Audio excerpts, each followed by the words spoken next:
Jesús, había subido la mano y encontré una paella.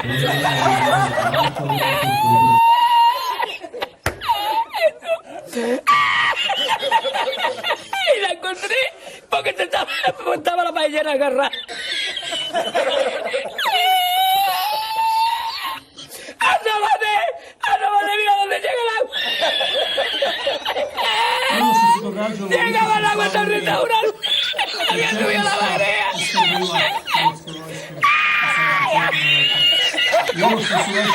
¡Jesús! ¡Hay que hacer un más que se sepa ahora! ¡Con los dos sacos de arroz!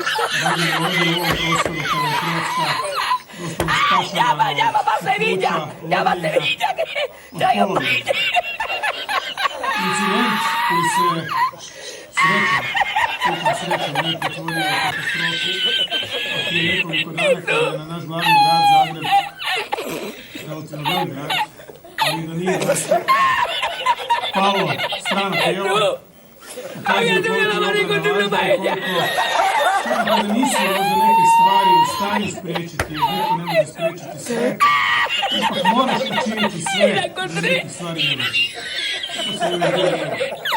Zato je moja poruka, želja, zahtjeva, ako hoćete, da se u Hrvatsku protuzračnu obranu što je da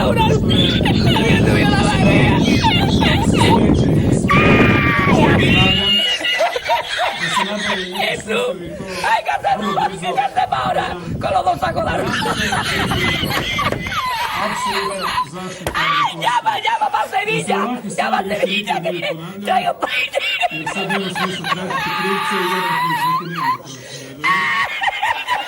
Ja želim da radite na svojim vještinama i svaki vojni posao, dakle vojni poziv je stvar vještine, upornosti, snage, mentalne snage, tjelesne snage. Kada to radite maksimalno, ¡Había subido la mano y encontré una paella!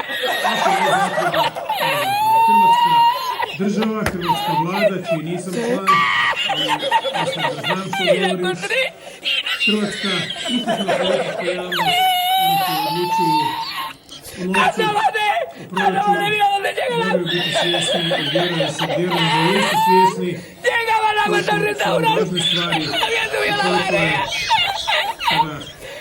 kada se dogodi ono što ne želite da se dogodi kasno za kretanje iza sebe i za traženje izgovora i traženje. ¡Llama para Sevilla! ¡Llama a Sevilla! ¡Que traigo paella!